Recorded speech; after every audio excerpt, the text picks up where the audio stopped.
I hope you enjoy the story. Let's begin.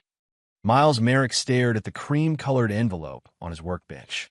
Oil-stained fingers left dark smudges on the expensive paper as he turned it over. The Ashcroft family crest, embossed in gold on the corner, seemed to mock him. You gonna open that or just glare at it all day?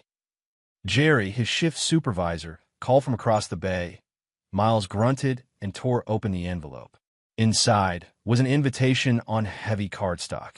The Ashcroft family requests the pleasure of your company for a weekend cruise aboard the Poseidon's Grace.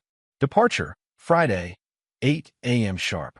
Portland Harbor, dock 17. Below, in Amber's flowing script, please come. It's important to me. To us. Miles folded the invitation and tucked it into his pocket. He'd known something like this was coming. Amber had been dropping hints for weeks about her mother wanting to mend fences and start fresh. In their 12 years together, he learned that when Harper Ashcroft extended an olive branch, there were usually thorns hidden among the leaves. The modest two-bedroom house Miles shared with Amber and their son sat at the edge of town, far from the Ashcroft family mansion overlooking the bay. It had been his parents' home before the accident that took them both, leaving him nothing but memories and a trust fund for his future children. He found Amber in the kitchen, chopping vegetables with precise movements. Her honey-blonde hair was pulled back in a tight ponytail, her posture perfect even in casual clothes. "I got the invitation," Miles said, placing on the counter.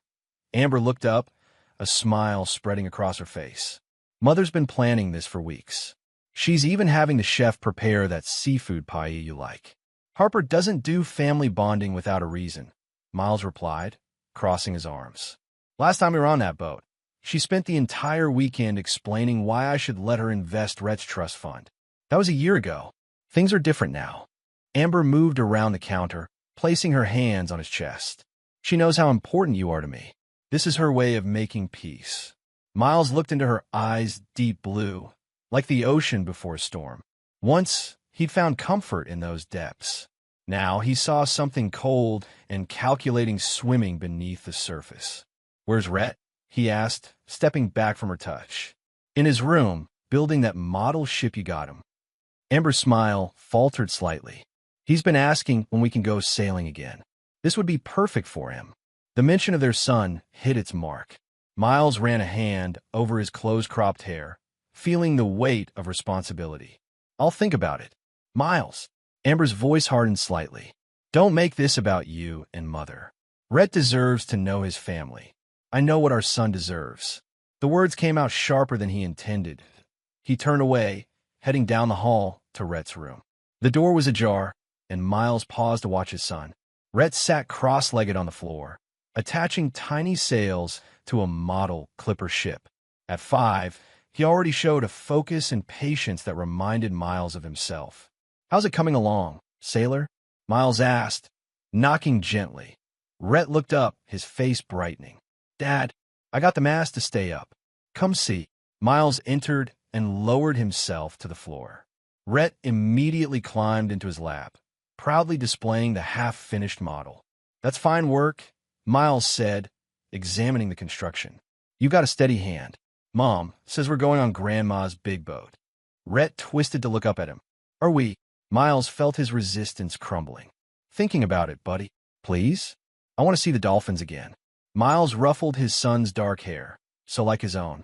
"You drive a hard bargain." Later, after Rhett was in bed, Miles found Amber in the living room, scrolling through her phone. "I'll go," he said simply. "For Rhett."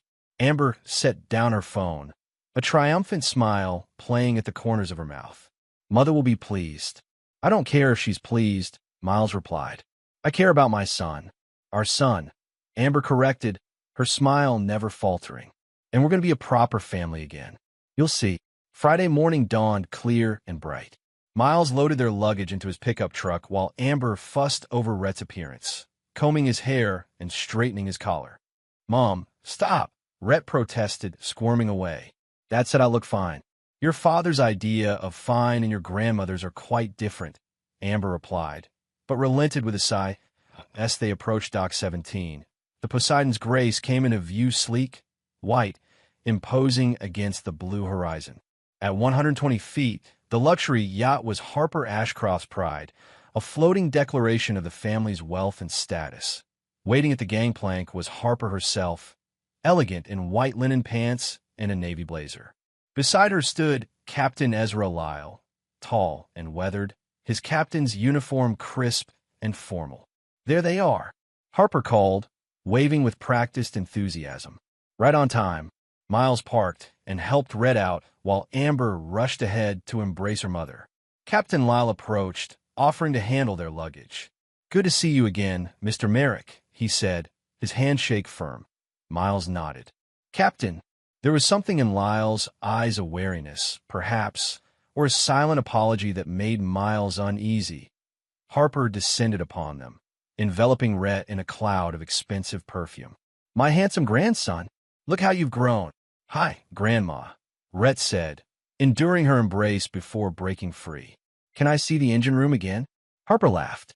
"Always the little engineer. Captain Lyle will give you a tour once we're underway."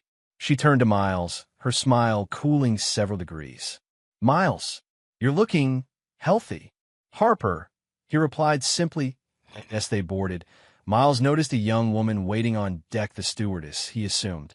She was petite with dark hair, pulled back in a practical ponytail. "This is Tilda," Harper introduced with a dismissive wave. "She'll be taking care of your needs during our trip." "Yes, ma'am," Tilda replied, her voice soft but clear. "If you'll follow me." As they followed her below deck, Miles caught Tilda watching him with curious eyes. When their gazes met, she quickly looked away, but not before Miles saw something in her expression: concern, perhaps, or pity. Lunch was served on the upper deck, the table set with fine china and crystal. Chef Henri presented a seafood spread that would have impressed even the most discerning palate. Rhett, seated between Miles and Amber, eyed the unfamiliar dishes with suspicion. "Try the scallops," Harper encouraged. "They're flown and fresh from Maine." "They look like eyes," Rhett whispered to Miles, who bit back a smile. "Here," Miles said, cutting a small piece. "Just one bite. If you don't like it, you can have a sandwich instead." Rhett reluctantly tried the scallop, his expression shifting from doubt to surprise. "It's not bad." "Of course it's not," Harper said. "Ashcrofts have refined tastes." "He's 5, Miles pointed out. "Most kids his age think ketchup is a food group." Harper's smile tightened. "Red isn't most kids. He has Ashcroft blood." "And Merrick," Miles added, meeting her gaze steadily. "Yes, well," Harper said, lifting her wine glass. "We all have our crosses to bear." Amber laughed, as if her mother had made a charming joke. "Mother, behave. Miles was kind enough to join us this weekend." Captain Lyle, seated at Harper's right, cleared his throat. "Weather report says we'll have clear skies all weekend. Thought we might anchor in Blackfish Cove tonight. The stars are spectacular there." "Wonderful idea, Captain," Harper agreed. Amber mentioned Rhett has been learning about constellations. Miles glanced at his wife, surprised. He was the one who'd been teaching Rhett about the stars, pointing them out during their camping trips Amber always declined to join. "Dad shows me the stars all the time," Rhett said proudly. "He knows all their names." "Some men find time for hobbies," Harper said with a dismissive wave. "Others build empires." She turned to Miles with a too-sweet smile. "How is the dockyard, Miles?" "Still fixing things." "The dockyard is fine," Miles replied evenly. "Still fixing things that rich people break." As Tilda appeared to clear the plates, Miles noticed how Harper barely acknowledged her presence. Rhett, however, thanked her politely when she brought him ice cream. "You're welcome, young sir," Tilda replied with a genuine smile. "Would you like sprinkles?" "Yes, please." Rhett's eyes lit up. Harper made a small noise of disapproval. "Really, Tilda, he doesn't need more sugar." "It's fine," Miles said firmly. "Rhett can have sprinkles." As Tilda returned with the decorated ice cream, Miles noticed Captain Lyle watching Amber with an intensity that seemed inappropriate for an employee. Amber, for her part, was adjusting her hair, exposing the elegant line of her neck in what Miles recognized as a practiced gesture. After lunch, Miles took Rhett to the engine room, following Tilda below deck. The engine room was a marvel of modern marine engineering, and Rhett's eyes widened with delight as Tilda explained the various systems. You know a lot about boats, Miles commented when Rhett was occupied examining a control panel. Tilda shrugged. My father was a mechanic. Taught me everything before he passed. How long have you worked for the Ashcrofts? Almost a year, Tilda replied, her eyes darting to Rhett and back. She lowered her voice. Mr. Merrick, I don't mean to overstep, but the door to the engine room swung open, and Harper stood there, her smile not reaching her eyes. There you all are. Tilda, I need you upstairs. Now. Tilda straightened immediately. Yes, ma'am. As she slipped past Harper, Miles caught a flash of warning in her eyes. Harper waited until she was gone before speaking again. Miles, I was hoping we might have a private conversation. About Rhett's future. Miles felt his jaw tighten. His future is just fine. Rhett, darling, Harper said, ignoring Miles' response. Your mother is looking for you. Something about dolphins spotted off the port side. Really? Rhett looked up eagerly. Dad, can I go see? Go ahead, buddy. I'll be up in a minute. As Rhett raced past Harper, she closed the door behind him, leaving Miles alone with his mother-in-law in the humming confines of the engine room. Let's not waste time with pleasantries, Harper said, her facade dropping away. You know why I arranged this trip? Enlighten me, Miles replied, leaning against a support beam that Harper's eyes narrowed. Amber has been unhappy for years. You must realize that. If my wife is unhappy, she should talk to me about it. She's afraid to, Harper said, moving closer. You military types can be so volatile. Miles let out a short laugh. Is that what she told you? That she's afraid of me? Not in so many words. Harper adjusted her expensive watch, a nervous tell. But Mother knows. And I know you've been blocking her access to Rhett's trust fund, money that should be managed by professionals, by family. And there was the real reason for this charade of reconciliation. That trust is for Rhett's education, Miles said firmly, not for Ashcroft Shipping's cash flow problems. Harper's face hardened. Don't pretend to understand business, Miles. It doesn't suit you. I understand enough. Your company is over-leveraged. The Shanghai terminal is bleeding money. You need capital, and you think Rhett's trust is an easy target.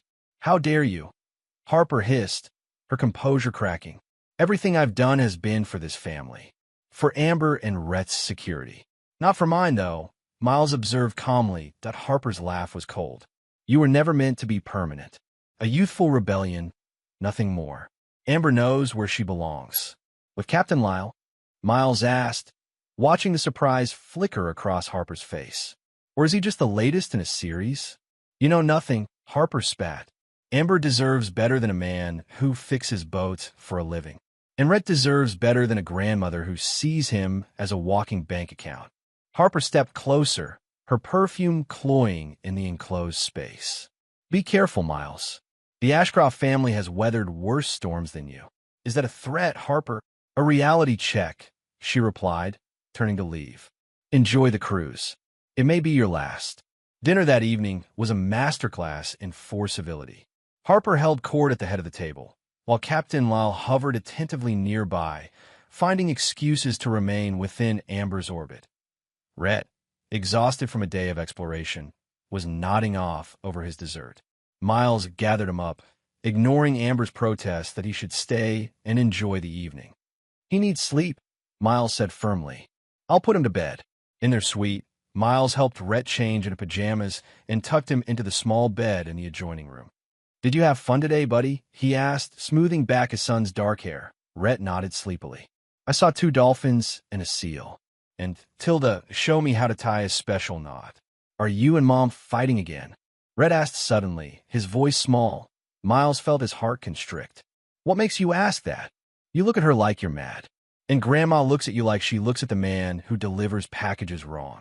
Miles sat on the edge of the bed, choosing his words carefully. Your mom and I, we're working through some grown-up stuff, but we both love you very much. That will never change. Promise. Promise. Miles leaned down to kiss his son's forehead. Now sleep. Tomorrow we'll explore the cove. Back on deck, the night had turned cool, the stars emerging in a clear sky. Miles stood at the railing, watching the dark water slip past the hull. The yacht had anchored in Blackfish Cove as planned, the lights of distant shorelines twinkling on the horizon, He heard footsteps behind him and turned. Instead of Amber, it was Tilda, carrying a stack of folded blankets. "Sorry, sir," she said, setting the blankets on a nearby bench. "Mrs. Ashcroft thought guests might get cold out here." "Thoughtful," Miles replied dryly. Tilda hesitated, glancing over her shoulder before stepping closer. "Mr. Merrick, I need to tell you something. About my wife and the captain." Miles guessed that Tilda's eyes widened slightly. "You know, I suspected. Now I know," Miles sighed, turning back to the water. "How long?" "I'm not sure exactly. A few months at least." Tilda's voice was barely above a whisper. "But that's not what I—" "Tilda, there you are." They both turned to see Harper striding toward them, her smile brittle in the dim light. "The glasses in the salon need refreshing." "Right away, Mrs. Ashcroft," Tilda said, casting one last meaningful glance at Miles before hurrying away. "That girl is getting above herself," Harper sniffed. "I should never have let Amber convince me to hire her." Before Miles could respond, Amber appeared, a glass of champagne in her hand, her cheeks flushed.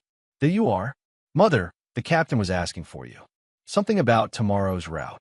Harper's demeanor shifted instantly, her smile returning. "Of course. Excuse me." When she was gone, Amber moved to stand beside Miles at the railing, close but not touching. "Beautiful night. Red asleep, out like a light," Miles confirmed. "Your mother and I had an interesting chat." Amber sipped her champagne, her expression carefully neutral. "Oh, she made it clear I'm not welcome in the Ashcroft family. Not now, not ever.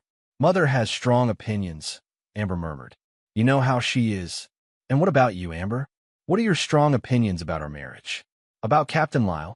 Amber's grip tightened on her glass. "I don't know what you're implying." "I'm not implying anything. I'm asking directly. Are you having an affair with him?" For a moment, Amber said nothing, her profile sharp against the night sky. Then she laughed, a sound without humor.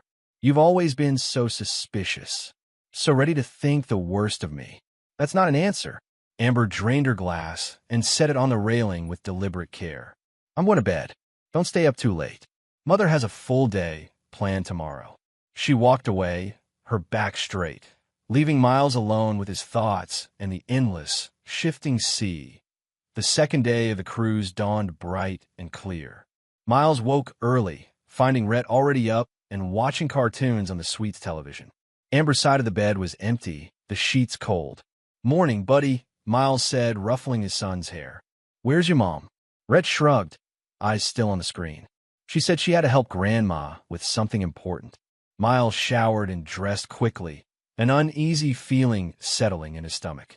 Harper's words from the previous night echoed in his mind. "It may be your last." He took Rhett up to the dining area, where breakfast was laid out buffet style. Tilda was there, arranging fresh fruit on a platter. "Good morning, Mr. Merrick." "Young Mr. Merrick," she greeted formally. "May I get you anything specific?" "We'll help ourselves, thanks," Miles replied, helping Rhett fill a plate with pancakes.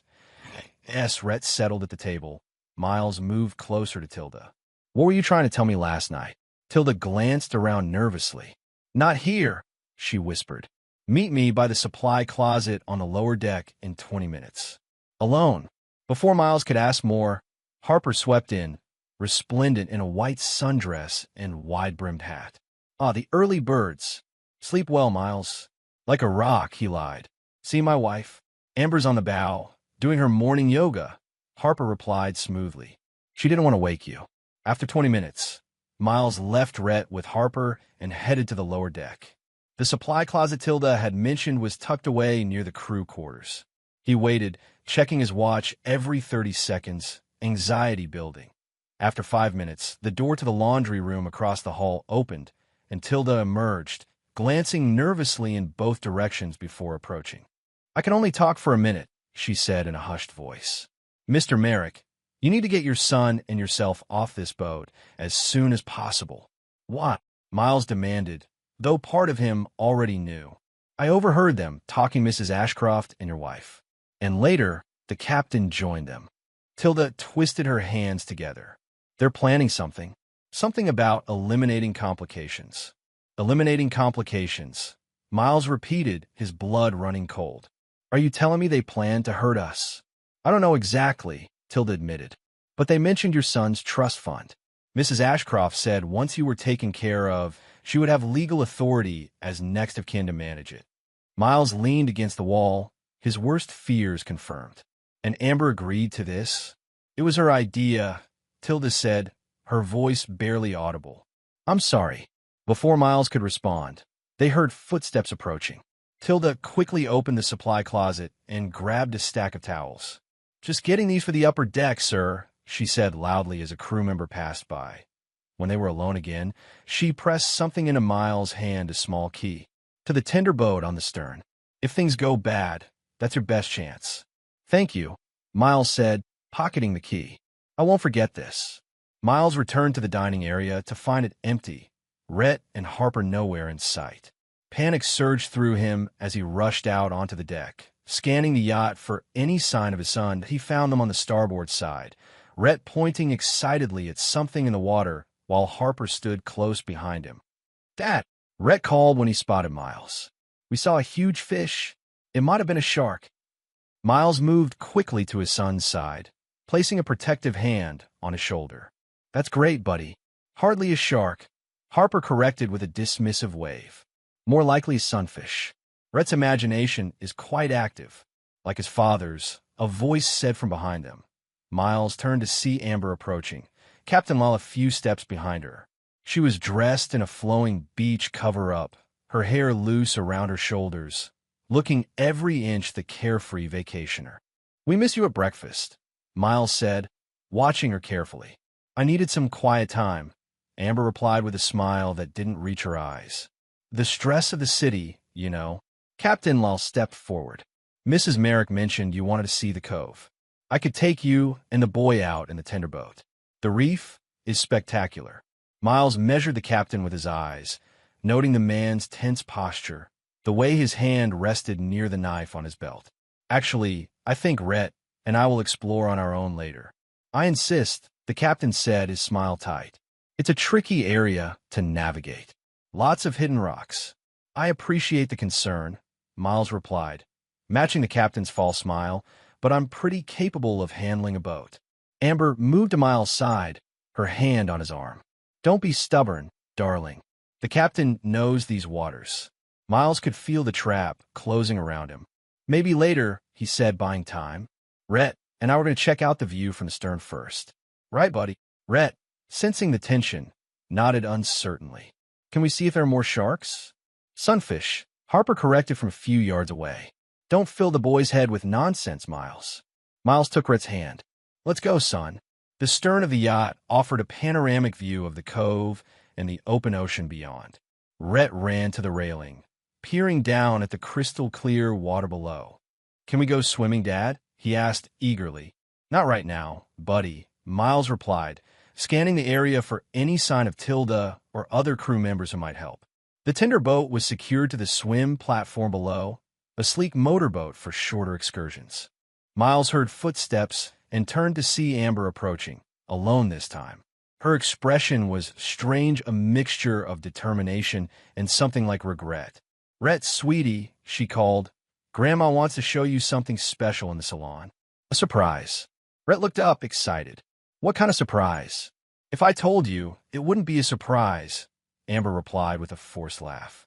Go on now. Your father and I need to talk. Miles tightened his grip on Rhett's hand. He stays with me. Don't make this difficult, Miles, Amber said, her voice hardening. Mother is waiting.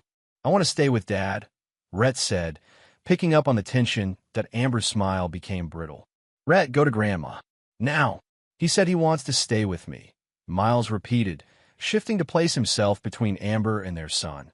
For a long moment, they stood in a silent standoff. Then Amber sighed, her shoulders slumping slightly. Fine. Have it your way. She reached into the pocket of her cover-up and pulled out a small device of phone, Miles realized. She pressed a button and spoke. He's being difficult, both still on the stern.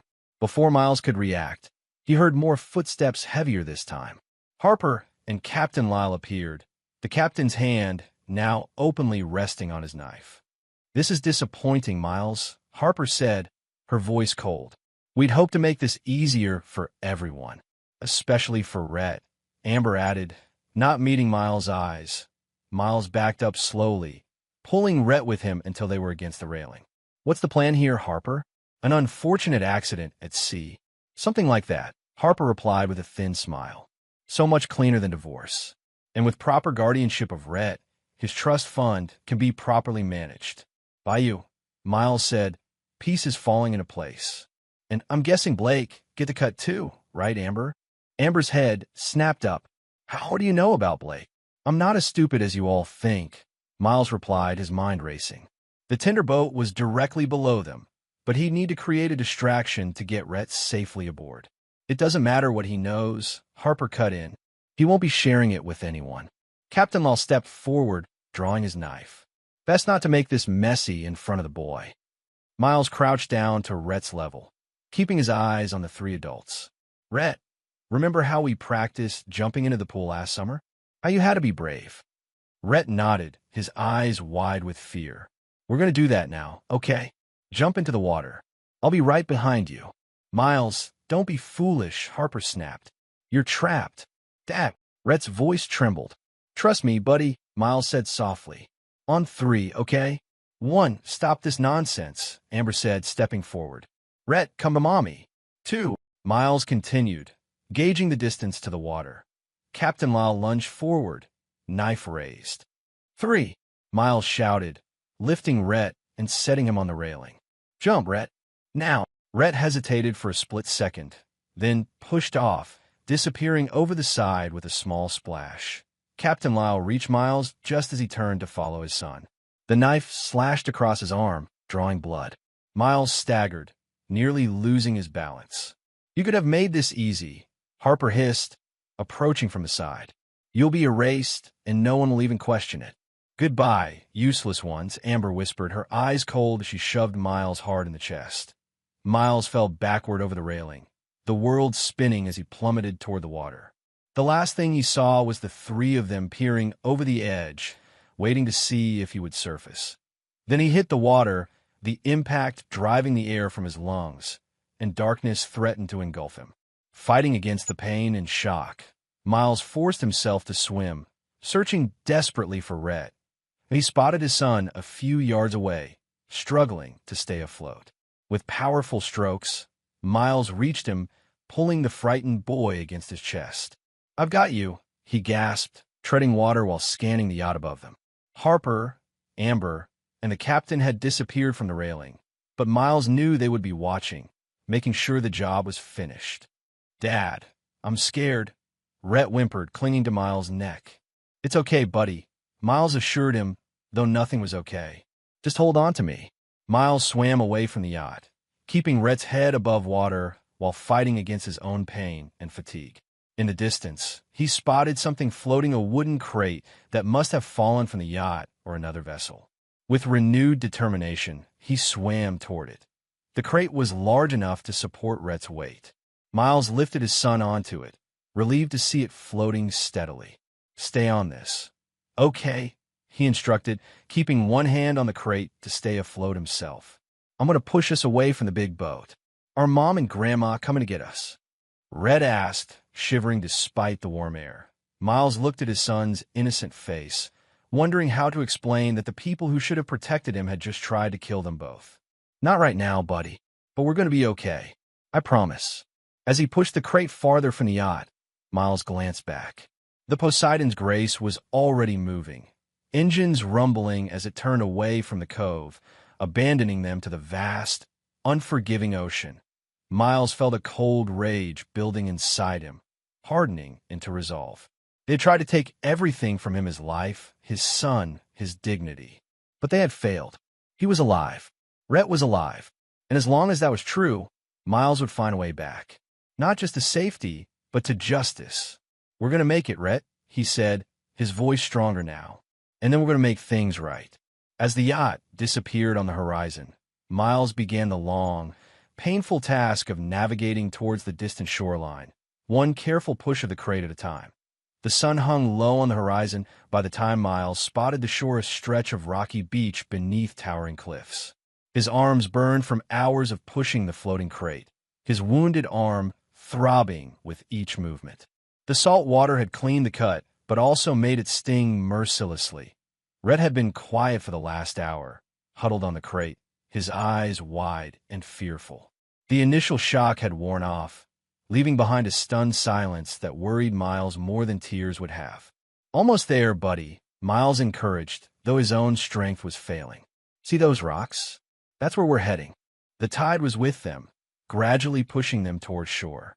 When the crate bumped against the pebbly shore, Miles lifted Rhett and set him down, then collapsed beside him, his breathing ragged. "Dad," Rhett's voice was small. "Why did Mom push you?" The question cut through Miles like a knife. How could he explain to a 5-year-old that his mother had tried to kill them both? "Something bad happened on the boat," Miles said carefully. "Your mom, she's made some mistakes. Big ones."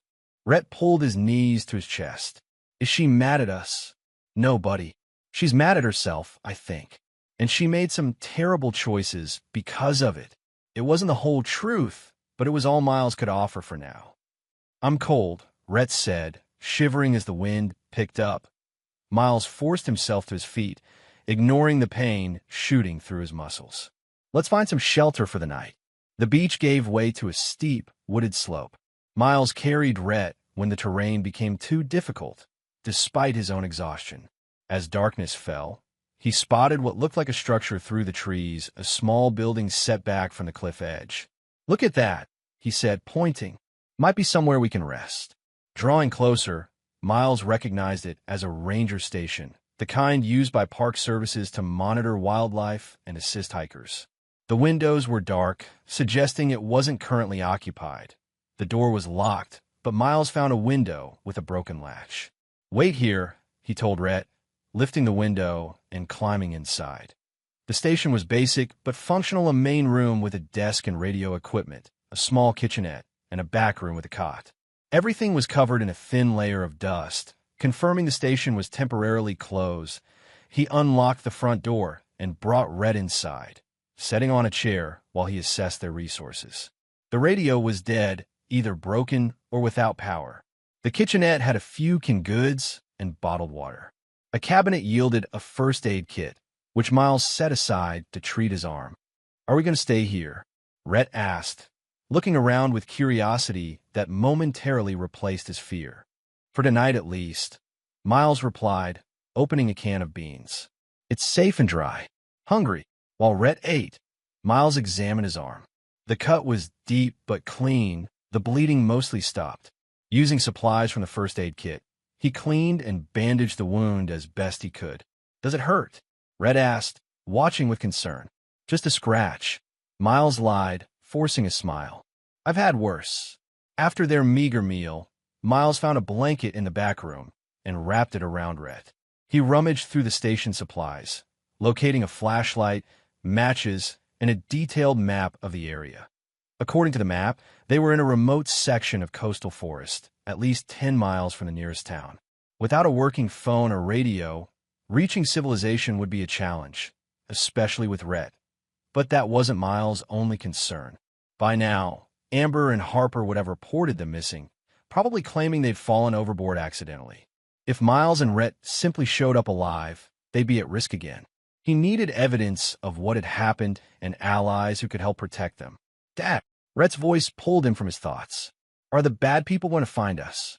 Miles looked at his son, understanding that despite his attempts to shield Rhett from the truth, the boy had grasped the essential reality. People he trusted had tried to hurt him. "No," Miles said firmly, sitting beside Rhett and pulling him close. "I won't let anyone hurt you. Ever. Promise?" "I promise, buddy. We're going to be okay." Eventually, Rhett fell asleep against Miles' chest. Miles carried him to the cot in the back room and tucked the blanket around him, then returned to the main room to continue examining the map and planning their next move. The station had a wood stove, which Miles lit using the matches he'd found. The warmth spread slowly through the small building, easing some of the chill from his bones. Outside, the wind howled and rain began to patter against the windows. Miles sat at the desk, the map spread before him, and allowed himself to feel the full weight of what had happened. His wife had betrayed him in the most fundamental way possible. She had conspired with her mother to murder him and their son, her own child, for money. And yet, a cold clarity was settling over Miles. This wasn't the time for grief or shock. This was the time for survival, for planning, for vengeance. They had tried to erase him just as Harper had promised. Instead, they had awakened something that had been dormant since his days in combat, a methodical, ruthless determination that would not rest until justice was served. Miles woke to sunlight streaming through the dusty windows of the ranger station. Rhett was still asleep, his face peaceful. For a moment, Miles allowed himself to simply watch his son breathe, grateful for the miracle of his survival. That a noise outside the station snapped Miles to attention. He moved silently to the window, peering through the grime-streaked glass. Nothing visible. Then he heard it again, a rustling in the underbrush, too deliberate for wind or wildlife. Miles grabbed a heavy flashlight from the desk, the only weapon at hand, and positioned himself beside the door. The steps grew closer, hesitant but definitely human. The door handle turned slowly. Miles raised the flashlight, ready to strike. The door swung open, and a boy stepped inside, thin, with shaggy dark hair and a backpack slung over one shoulder. He froze when he saw Miles, eyes widening in alarm. "Don't move," Miles ordered, lowering the flashlight slightly when he realized how young the intruder was. 14, maybe 15 at most. "Holy shit," the boy gasped, taking a step back. "You're not supposed to be here. No one's supposed to be here." "Neither are you, from the looks of it," Miles observed, taking in the boy's worn jeans and faded hoodie. "This station is closed." "Yeah, for like 6 months," the boy replied, recovering some of his composure. "Who are you? What happened to your arm?" Miles considered his options. This kid could be a liability or an asset, depending on how he played it. "My son and I are hiking. Got lost. Found this place to shelter." It was a weak story, but he needed time to assess the situation. The boy raised an eyebrow, clearly skeptical. "Hiking without supplies? And that cut looks like a knife wound, not a branch scratch." Before Miles could respond, a small voice called from the back room. "Dad? Who's there?" "It's okay, Rick," Miles called back, not taking his eyes off the visitor. "Just someone passing by." Red appeared in the doorway, blankets still wrapped around his shoulders. He blinked at the stranger, curiosity replacing fear. "You have a kid with you," the boy said, his demeanor softening. "Look, I'm not going to cause trouble. I've just come here sometimes to think." Miles lowered the flashlight completely, but remained alert. "What's your name?" "Jace." "Jace Cordell." The boy shifted his backpack. "I live with my aunt in Cedar Point, about 6 miles that way." He gestured vaguely eastward. "Cedar Point has a police station." Miles asked casually, that Jace's expression darkened. "Yeah, not that they're much use." "What?" "Just curious." Miles wasn't ready to involve authorities yet, not without evidence. Now when the Ashcrofts had connections and influence. Over a breakfast of canned peaches and the last protein bar from Jace's backpack, Miles told their story, the invitation, the tensions on the yacht, the betrayal, and their desperate swim to shore. He left out some details to spare Rhett, but Jace was old enough to read between the lines. "So your wife and her mom tried to kill you." Jace summarized what Miles finished. "For money. My trust fund," Rhett piped up, having absorbed more than Miles had realized. "Grandma wants it." Jace looked between them, skepticism giving way to belief. "That's seriously messed up. But why not just go to the police? It's attempted murder. It would be my word against theirs," Miles explained. "The Ashcrofts are influential. Connected. They'd claim it was an accident, that we fell overboard, and they searched but couldn't find us. And they'd make sure to finish the job if they knew we survived," he added silently. "So you need proof," Jace concluded, understanding dawning on his face. "That's why you asked about my drone." Miles nodded. "Were you flying it yesterday?" "Around Blackfish Cove." "Yeah, actually. Late morning to early afternoon. Testing the new battery life." Jace's eyes widened. "You think I might have caught something on camera?"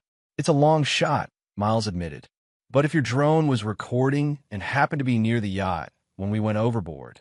Jace was already digging through his backpack, pulling out a laptop and connecting it to a small device. Let me check. I record pretty much everything when I'm testing. Never know when you'll catch something cool. Rhett moved to sit beside Jace, fascinated by the technology. Miles watched them together, struck by the absurdity of the situation relying on a teenager they'd just met, reviewing drone footage in an abandoned ranger station, while the people who should have protected them believed them dead. Here we go, Jace said, fingers flying over the keyboard. I've got about 3 hours of footage from yesterday. Let me see if I can find anything with a yacht in it. He scrolled through video files, occasionally expanding one to play a short segment. Miles and Rhett watched over his shoulder, the tension building with each passing minute. Wait, Miles said suddenly. Go back to that last one. Jace reopened the file and played it. The camera was high above Blackfish Cove, capturing the stunning blue water and surrounding cliffs. And there, in the center of the frame, was the unmistakable silhouette of the Poseidon's Grace. That's it, Miles confirmed. That's Harper's yacht. Jace zoomed in, the high-resolution footage remaining surprisingly clear. What time did you go overboard? Around noon, I think, Miles estimated. The sun was directly overhead. Jace fast-forwarded through the footage, stopping when the timestamp read 11:58. Let's watch from here. The three of them huddled around the small screen, watching as the drone captured a panoramic view of the cove. The yacht remained in frame, small figures visible on the stern deck. There, Miles pointed. That's us. The figures were too distant to identify clearly, but there were definitely people on the stern. As they watched, there was a commotion, and someone fell or jumped from the yacht. That's you jumping, Jace said, eyes fixed on the screen. Moments later, a larger figure went over the side. Even from this distance and angle, it was clear the person had been pushed, not fallen. Holy shit, Jace breathed. You weren't exaggerating. Miles felt a cold satisfaction. Here was the evidence he needed, not perfect, but enough to raise serious questions about the accident the Ashcrofts would surely claim had occurred. Can you make copies of this? He asked Jace. Already on it, the teenager replied, fingers flying over the keyboard again. I'll save it to my cloud account too, just in case. I could help, Jace offered, surprising both himself and Miles. My aunt works nights. She'd never know if you crashed at our place for a day or two. At least until you figure things out. Miles studied the boy, tried to gauge his sincerity. Why would you do that for strangers?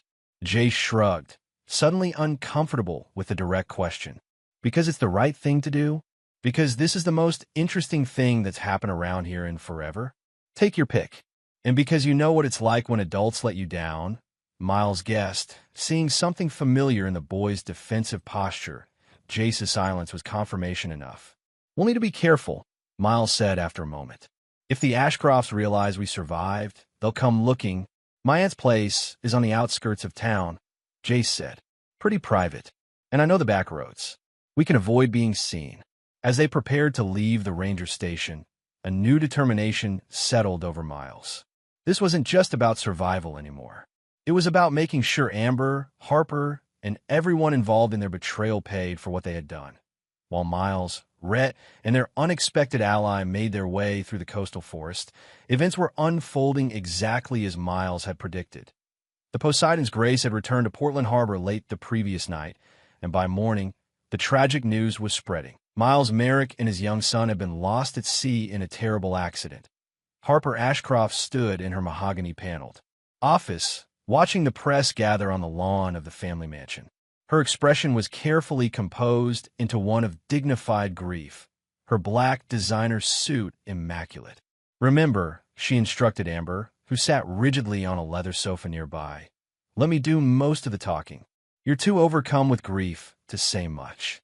Amber nodded, adjusting the dark sunglasses that hid her eyes. I still don't understand why we need to do this so publicly. Couldn't we have just filed a report with the Coast Guard?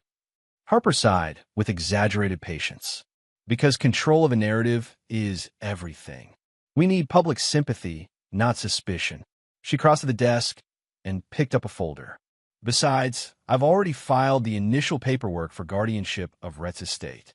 The judge is a family friend. He'll expedite things out of compassion for our loss. And if they find the bodies? Amber asked, her voice dropping to a whisper. They won't, Harper replied confidently. Captain Lyle assured me the currents in that area are notoriously unpredictable. By now, they're miles out to sea. The press conference was held on the sweeping front lawn of the Ashcroft estate, with Portland Harbor visible in the distance, a calculated backdrop that emphasized the maritime nature of the tragedy. Local reporters and a few from regional outlets gathered around a podium adorned with the Ashcroft shipping logo. Harper approached the microphones, the picture of dignified sorrow. Amber hung back, one hand clutching a handkerchief, the other supported by Captain Lyle, who had exchanged his uniform for a somber suit. "Thank you all for coming on this difficult day," Harper began, her voice steady but appropriately subdued. "Yesterday, our family experienced a tragedy that no words can adequately describe. My son-in-law, Miles Merrick, and my beloved grandson, Rhett, were lost at sea during what should have been a joyful family outing." The reporters leaned forward, cameras clicking rapidly. "We were enjoying a beautiful day in Blackfish Cove. Miles had been drinking something he struggled with for years." Harper paused, allowing the fabricated detail to sink in. "He insisted on taking Rhett to the stern to look at marine life. My daughter was concerned, but didn't want to create a scene in front of the child." Amber stepped forward on cue, dabbing at non-existent tears behind her sunglasses. "Captain Lyle and I were in the pilot house when we heard Amber's screams," Harper continued. "We rushed to the stern to find both Miles and Rhett gone. According to my daughter, Miles had been leaning dangerously far over the railing with Rhett in his arms. They fell." A murmur ran through the gathered press. "We immediately began search efforts," Captain Lyle added, stepping to Harper's side. "I reversed course and circled the area for hours. We called in Coast Guard assistance, but by then, night was falling and the currents in that area are treacherous. The Coast Guard has officially classified this as a search and recovery operation, not a rescue," Harper said, her voice breaking slightly for effect. "We are offering a substantial reward for any information, but at this point," she trailed off, shaking her head sorrowfully. "Mrs. Ashcroft," one reporter called out, "there are rumors that Miles Merrick and your daughter were having marital difficulties. Any comment?" Harper's expression hardened momentarily before softening into practiced regret. "Every marriage has its challenges. Miles was a troubled man who never quite adjusted to life in our family. But my daughter loved him, and he was Rhett's father. We are all devastated by this loss." When the press conference concluded, Harper escorted a distraught Amber back into the mansion, Captain Lyle following a respectful distance behind. Once the heavy doors closed, blocking out the press, Amber removed her sunglasses, her eyes dry and calculating. "Do you think they bought it?" "Of course they did," Harper replied, leading the way to her office. "The grieving widow, the concerned mother, the tragic accident, it's a story they've seen 100 times. No one will question it." "And Blake?" Amber asked, a note of anxiety creeping into her voice. "When can I see him?" "When I say it's appropriate," Harper snapped. "For now, focus on your role as the grieving widow. I'll be meeting with our attorneys tomorrow to expedite the transfer of guardianship for Rhett's trust fund." Amber's eyes narrowed. "We had an agreement, Mother. Half of that money comes to me, to Blake and me, for our new start, and you'll get it," Harper assured her, though her tone suggested otherwise. "Once everything is settled and legally secure.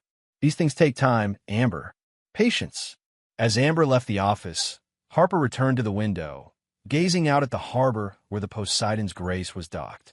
Everything was proceeding according to plan. Soon, Rhett's substantial trust, left by Miles' parents before their own tragic accident years ago, would be under her control. The irony wasn't lost on her. Like father, like son, both Miles and his father have been obstacles to Harper's ambitions, and both had been removed. The walk to Jace's aunt's house took nearly 3 hours, following trails and back roads to avoid being seen. Miles carried Rhett when the boy's energy flagged, despite his own fatigue and the persistent throbbing in his wounded arm. The house that emerged from behind the trees was modest but well-maintained, a single-story structure with weather-beaten blue siding and a small porch. It sat on a generous lot, with no neighbors visible through the surrounding woods. "Nice place," Miles commented as they approached. "Quiet. That's why Aunt Karen bought it." Jace replied, fishing a key from under a flower pot. She liked her space. Works for me too. Inside, the house was neat and sparsely decorated, with comfortable but worn furniture. Jace gave them a quick tour: kitchen, living room, bathroom, 2 bedrooms. You guys could take my room, he offered. I'll crash on the couch. We can't put you out like that, Miles protested. Jace shrugged. Whatever. The couch is pretty comfortable anyway. He headed to the kitchen. You hungry? I can make sandwiches or something. While Jace prepared food, Miles got Rhett settled with a shower and borrowed clothes, a t-shirt of Jace's that hung to Rhett's knees. The hot water and clean clothes made an immediate difference in the boy's spirits. Dad, when are we going home? Rhett asked as Miles helped him dry his hair. The innocent question caught Miles off guard. Not for a while, buddy. We need to stay safe first. Because of Mom and Grandma. Rhett pressed, his young face serious. Miles sat beside him on the edge of Jace's bed. Yes, they did something very wrong, and we need to make sure they can't do it again. They tried to hurt us, Rhett said, the statement rather than a question surprising Miles. In the water? Yes, they did. Miles saw no point in lying. Rhett had experienced the truth firsthand. But why? Doesn't Mom love us anymore? The question broke Miles' heart. He pulled Rhett close, searching for words that a 5-year-old could understand. Sometimes adults make terrible mistakes because they want the wrong things. Your mom, she made the worst kind of mistake. But that's not because of anything you did. You're perfect, and I love you more than anything in the world. After getting Rhett fed and settled for a nap, Miles finally took his own shower. The hot water stung his wound, but washed away days of salt and grime. In the steamy bathroom mirror, he examined the damage: a 4-inch gash across his upper arm, the edges already showing signs of infection. Jace knocked on the door as Miles was re-bandaging the wound with supplies from the medicine cabinet. Hey, I found some antibiotics in my aunt's medicine cabinet. Might help with that. He handed Miles a prescription bottle, left over from when she had that root canal. Miles read the label: amoxicillin, not expired. Thanks. This could make the difference. I also found these, Jace added, holding up a pair of scissors and an electric razor. Thought you might want to, change your look a bit, in case anyone's looking for you. It was a smart suggestion. Miles' military short haircut was distinctive, and if the Ashcroft had circulated his description, good thinking. 20 minutes later, Miles emerged with a closely shaved head and the beginnings of a beard. Combined with the borrowed clothes, jeans, and a flannel shirt that were slightly too small, he looked different enough to avoid immediate recognition. Jace looked up from his laptop and nodded approvingly. Not bad. Corporate drone to wilderness survivalist. What are you working on? Miles asked, glancing at the screen. Editing the drone footage, Jace replied. Enhancing what I can, cleaning up the audio. There wasn't much sound besides wind, but I thought it might help. Miles looked over his shoulder, impressed. You know your way around video editing. Want to do film production someday? Jace admitted with a slight shrug. Or drone cinematography. Something creative. You've got talent, Miles observed. And guts helping us like this. Jace seemed uncomfortable with the praise. Whatever. It's the right thing to do. He closed one program and opened another. So what's the next move? You said something about contacting people you trust. Miles sat across from him, energy draining now that the immediate crisis had passed. There's one person I think can help. Marla Quinn. We served together, Navy intelligence. She runs a digital news site now, specializing in corporate corruption exposés. Local, based in Portland, but her reach is national. Miles rubbed his newly shaved head. The problem is contacting her without alerting anyone else. I can't use my phone if it even survived the water, and calling from here might be traceable. How about a burner phone? Jace offered. Use it when my regular phone got taken away. It's prepaid, no connection to me. Miles raised an eyebrow. You're surprisingly prepared for someone your age. My dad was paranoid about government surveillance, Jace explained with another shrug. Before he split, he taught me some tricks. Guess some of it stuck. Marla answered on the 4th ring, her voice guarded. Who is this? It's Ghost, Miles said, using his old call sign from their intelligence days without a pause. Then, you're supposed to be dead, Ghost. It's all over the news. Yeah, reports of my death have been greatly exaggerated, Miles replied dryly. Holy shit, it is you. Marla's voice softened slightly. Miles, what the hell is going on? They're saying you were drunk and fell overboard with your kid. It's a long story, and I can't tell it over the phone, Miles replied. But the short version is, my wife and mother-in-law tried to kill us for Rhett's trust fund. We survived. They don't know that yet. A low whistle came through the speaker. That's not what I expected. Your boy okay? He's safe. We both are for now. But I need help, Marla. Evidence, protection, a way to bring them down without endangering Rhett. Where are you? Miles hesitated. Can't say exactly. Coastal Oregon. That's all I can give you right now. Smart, Marla approved. Listen, I can help, but I need more to go on. Evidence, details, something I can work with. I've got video, Miles told her. Drone footage that caught the incident. Not perfect, but it contradicts their story. And a witness, the boat's stewardess, who might be willing to talk. Send me what you've got, Marla instructed. Encrypted through the old channel if you can access it. I'll start digging from my end. The Ashcrofts have enemies. Competitors. Disgruntled employees. I'll find leverage. Later that evening, Jace's phone buzzed with a news alert. Dude, Jace said, sliding the phone across the table. You're officially dead. The headline was stark. Local mechanic and son presumed dead after yachting accident. Below, it was a photo of Miles in his Navy uniform, next to a school picture of Rhett. Miles read the article, rage building with each carefully crafted lie. Amber was quoted extensively, describing her devastation and how she had watched helplessly as her husband and son fell from the yacht. Harper lamented the loss of her troubled but beloved son-in-law and her precious only grandchild.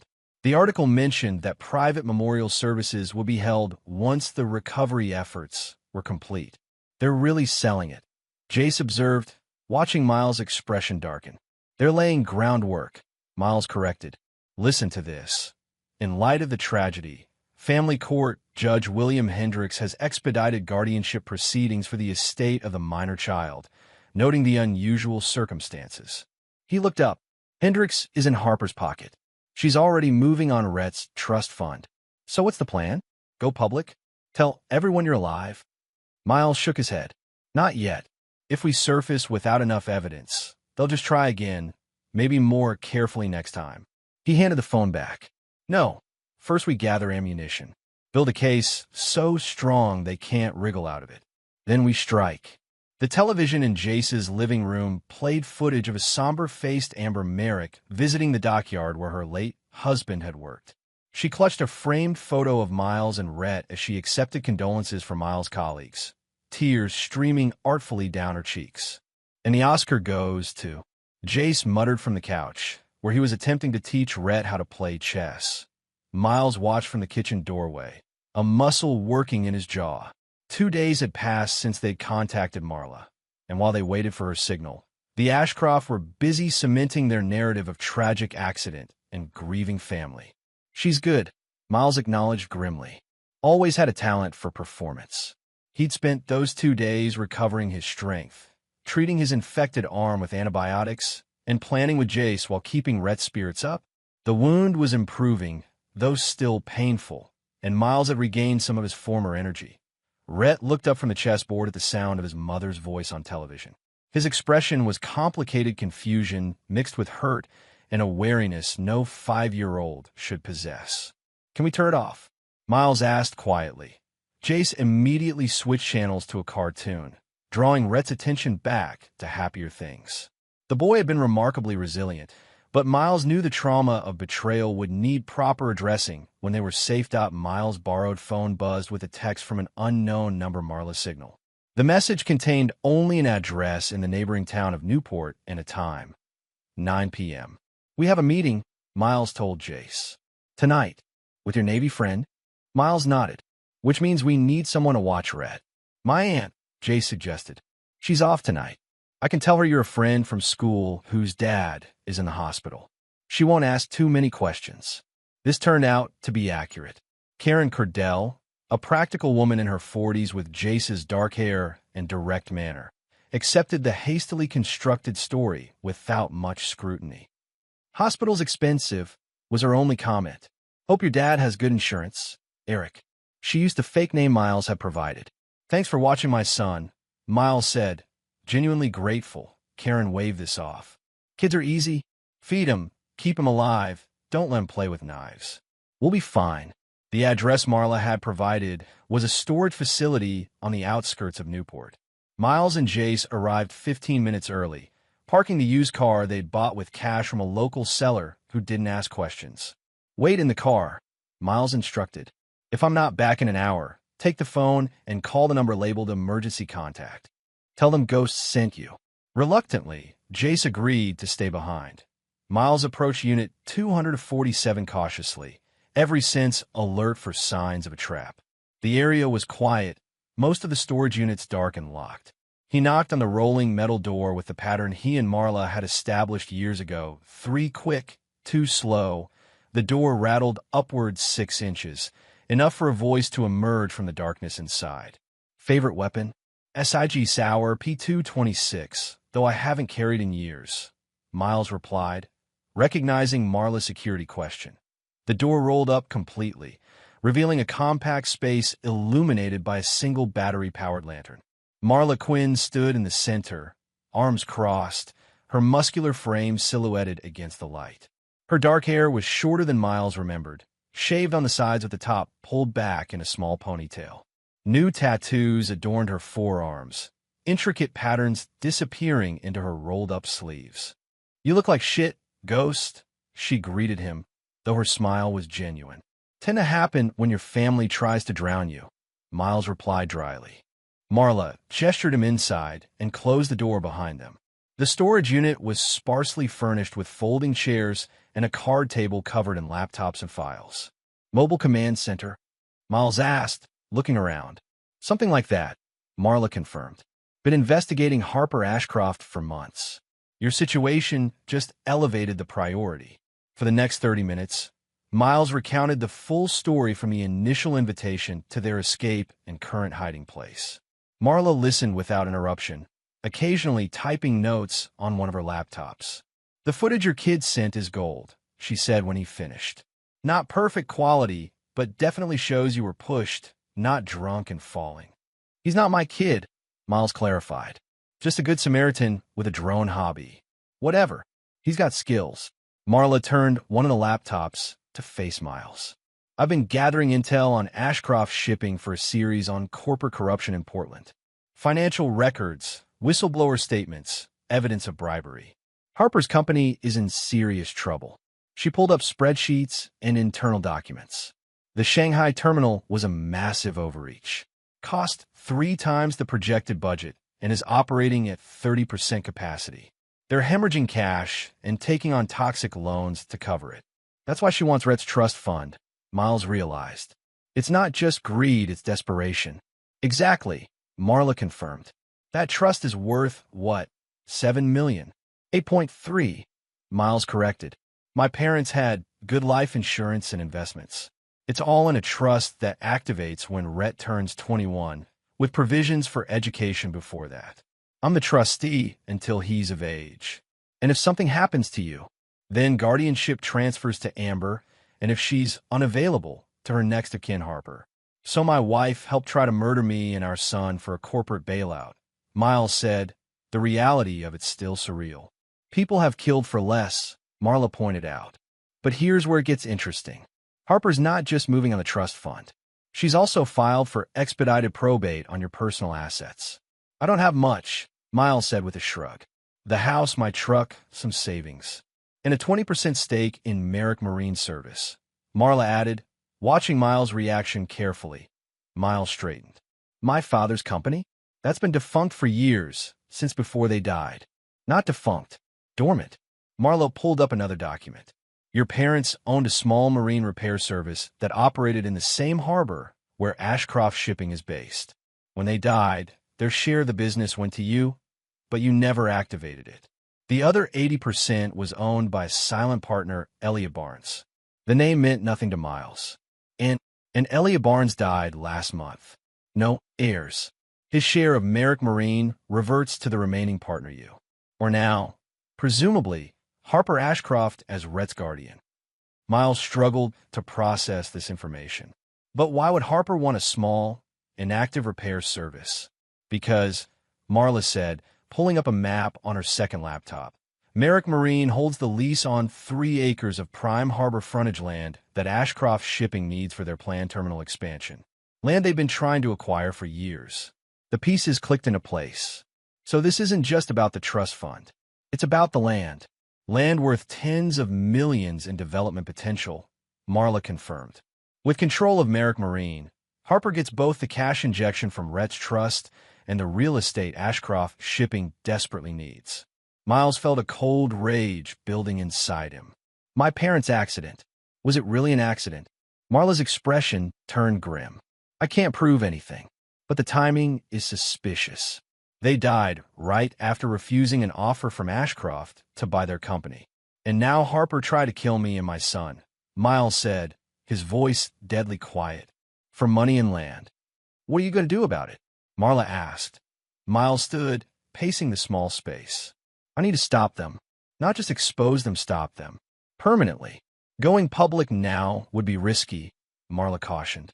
The drone footage is compelling, but not definitive. And Harper has judges and officials in her pocket. I'm not talking about going public. Not yet.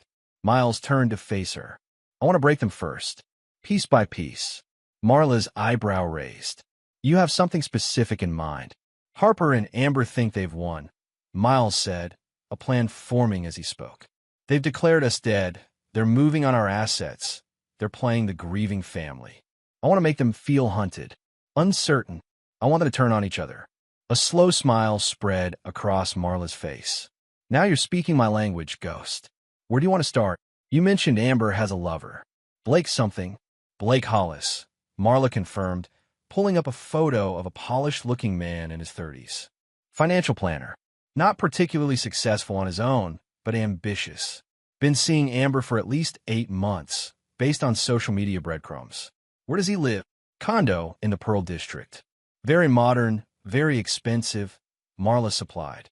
Why? Because, Miles said, his expression hardening. Mr. Hollis and I are going to have a conversation. 2 nights later, Blake Hollis entered the executive bathroom at the Ashcroft Shipping headquarters, where he'd been attending a late meeting with potential investors. The bathroom was empty, the polished marble surfaces gleaming under recessed lighting. He was washing his hands when the door opened behind him. In the mirror, he saw a figure enter bald, bearded, dressed in a custodial uniform. Something about the man's deliberate movements made Blake uneasy. All yours, Blake said casually, reaching for a paper towel. The man didn't respond, instead moving to check the stalls one by one, ensuring they were empty. We turned back to Blake. There was something familiar about his face, despite the beard and shaved head. Do I know you? Blake asked, an inexplicable nervousness rising in his throat. No, the man replied calmly. But I know you, Blake. I know what you've been doing with my wife. Blake's blood ran cold as recognition dawned. Miles? Miles Merrick? But you're dead. Miles finished, stepping closer. That was the plan, wasn't it? Me and my son, lost at sea. Very convenient for everyone. Especially you.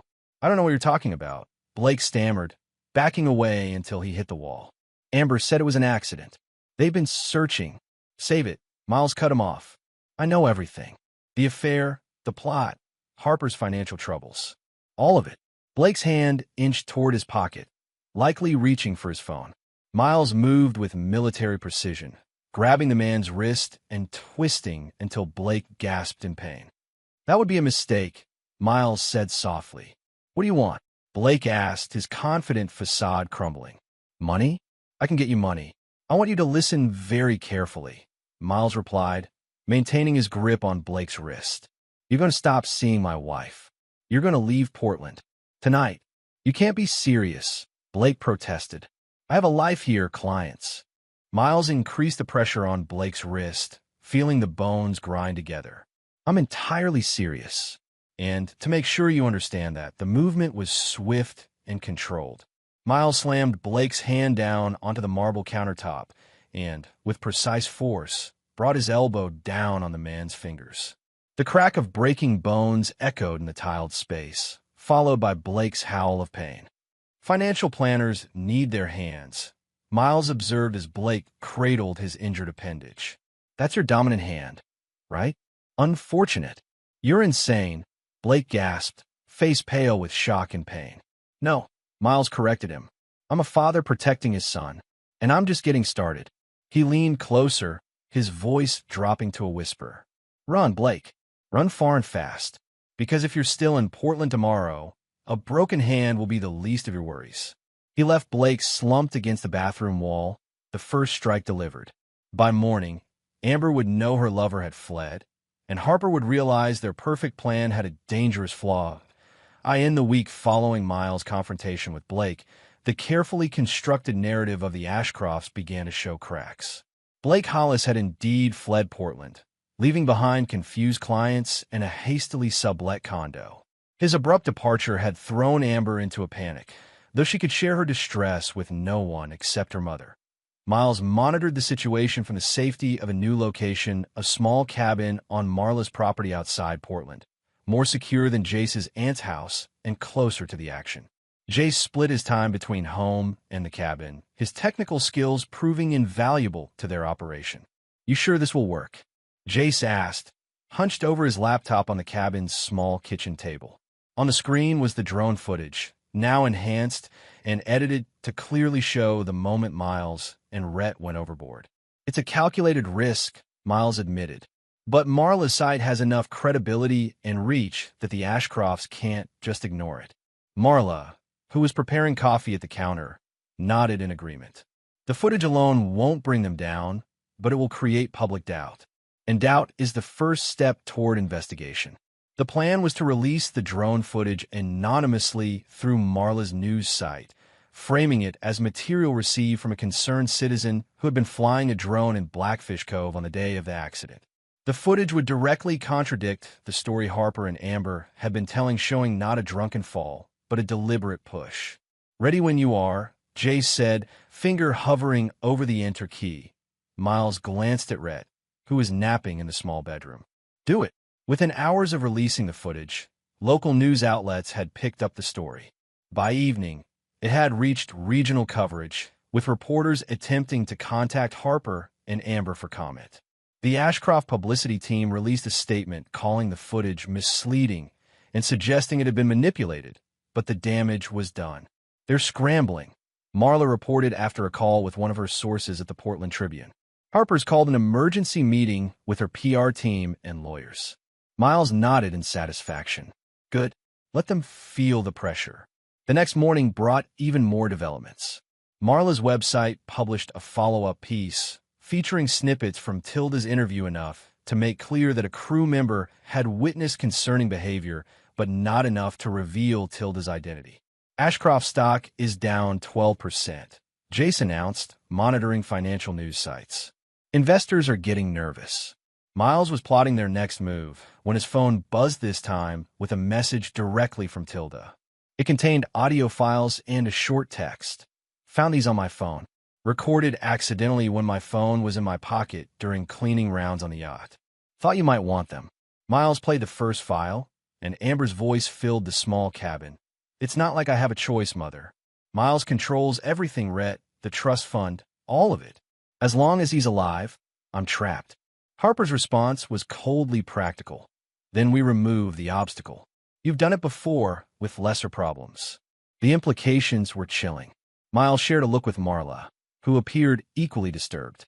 You've done it before, he repeated softly. What the hell does that mean? Could be nothing, Marla suggested, though she didn't sound convinced. Manipulative language. Or there could be confirmation that my parents' accident wasn't an accident at all, Miles countered, a new rage building inside him. That Amber was involved in that too. Before they could discuss it further, Jace called out from his laptop. Guys, you need to see this. Now. They crowded around the screen, where breaking news alerts showed Harper Ashcroft at an impromptu press conference outside the family mansion. Her usual composure was strained, her eyes hard behind a veneer of indignation. The video being circulated is a disgraceful attempt to profit from my family's tragedy, she was saying, her voice tight with controlled anger. Our legal team is investigating the source of this clearly manipulated footage. The suggestion that my daughter or anyone in the Ashcroft family was involved in anything other than a tragic accident is not only false but deeply hurtful. The camera panned to Amber, standing slightly behind her mother. She looked pale and drawn, her eyes darting nervously. My daughter is still grieving the loss of her husband and child, Harper continued. These baseless accusations are causing immeasurable pain to a woman who has already suffered beyond what anyone should endure. She's good, Marla muttered, watching Harper's performance, redirecting attention, playing the victim, questioning the evidence without actually addressing it. Miles watched Amber's face, reading the fear beneath her practiced sorrow. She's rattled. Blake disappearing. Now this footage, she's starting to unravel. The next phase of their plan came together organically. Using Tilda's recordings and the financial evidence, Marla prepared a comprehensive exposé for her news site. Unlike the initial drone footage release, this would directly name Harper and Amber Ashcroft as conspirators in both financial fraud and attempted murder. Once this goes live, there's no turning back, Marla warned. The Ashcrofts will use every resource they have to discredit and silence us. They already tried to kill me and my son, Miles pointed out. I'm way past caring about their retaliation. They were finalizing the article when Marla's phone rang. It was Tilda, her voice urgent and hushed. They know, she said without preamble. Harper's private investigator located me. I'm leaving Seattle tonight. Are you safe right now? Marla asked, concerned. For the moment. But I needed to warn you, they're connecting the dots. The PI mentioned looking for a teenager with drone equipment and a military man with a young boy. Miles and Marla exchanged alarmed glances. They're hunting us, Miles said grimly. We need to accelerate the timeline, Marla decided. I'll publish what we have first thing tomorrow. Better to go on the offensive than wait for them to find us. The article went live at 6 a.m., when most of Portland was just waking up. By 8 a.m., it had been picked up by regional news outlets. By noon, national media organizations were reporting on the Ashcroft scandal. The piece was meticulously researched and devastating in its implications. It presented the drone footage alongside enhanced audio from Tilda's recordings, financial evidence of Ashcroft Shipping's precarious position, and documentation of Harper's hasty attempts to gain control of Rhett's trust fund. Most damning was the connection Marla had drawn between Miles' parents' death years earlier and the recent attempt on Miles and Rhett, both accidents conveniently benefiting Harper Ashcroft financially. The reaction was swift and chaotic. Ashcroft Shipping's stock plummeted. Investors publicly distanced themselves. Harper issued a terse statement claiming the allegations were baseless and defamatory and promising legal action. But the most interesting response came from an unexpected source. Captain Ezra Lyle, apparently sensing which way the wind was blowing, contacted Marla's office seeking immunity in exchange for his testimony. He's willing to confirm everything, Marla reported after speaking with her editor. How Harper planned it, how Amber pushed you, all of it. He says he was coerced into helping. Bullshit, Miles growled. He knew exactly what he was doing. Of course he did, Marla agreed. But his testimony would seal the case. And he's the weak link. If he's already turning, it won't be long before the whole conspiracy unravels. They were discussing how to proceed when Jace, who had been monitoring social media and news updates, called their attention to a breaking news alert. Amber Ashcroft checked in a hospital after a parent's suicide attempt. The report was sparse on details, but indicated that Amber had been found unresponsive in her bathroom by household staff and rushed to Portland Memorial Hospital. Is she actually hurt? Was Miles' first question, skepticism evident in his voice. Hard to say, Marla replied, already making calls to her hospital contacts. Could be genuine distress, could be a ploy for sympathy, could be a way to avoid questioning. Or Harper trying to eliminate another liability, Miles suggested darkly. Within the hour, Marla had confirmation. Amber was stable, the overdose substantial, but not life-threatening. She was under observation and, significantly, police guard standard procedure when a potential criminal suspect required medical care. They're not letting Harper in to see her, Marla reported. Medical staff only for now. The implications were clear. Law enforcement was taking the allegations seriously, keeping the conspirators separated while they built their case. By evening, the pressure had intensified. The district attorney's office announced a formal investigation into both the alleged murder attempt and Ashcroft Shipping's financial practices. Harper had retreated to the family mansion, surrounded by lawyers and security personnel. "She's cornered," Marla observed, watching helicopter footage of the Ashcroft estate, now surrounded by news vans and police vehicles. But a cornered predator is still dangerous. Miles nodded grimly. "Which is why we need to end this quickly, before she finds a way to escape, or worse, to retread." The plan they formulated was bold and risky. Instead of remaining in hiding, Miles would leverage the chaos to make a final, decisive move against Harper. With Amber hospitalized and under guard, Harper isolated, and public opinion turned against the Ashcrofts, the moment was right for the final strike. The Ashcroft mansion stood on a bluff overlooking Portland Harbor, its stone facade and manicured grounds projecting an aura of impenetrable wealth and power. Once, this display of affluence had intimidated Miles. Now, watching through binoculars from Marla's car parked a discreet distance away, he saw only a fortress protecting a cornered enemy. "Security's been doubled since yesterday," Marla observed, lowering her own binoculars. "Two at the gate, probably more inside. Harper's not taking chances." "Good," Miles replied. "Fear makes people careless." Their plan hinged on Harper's desperation.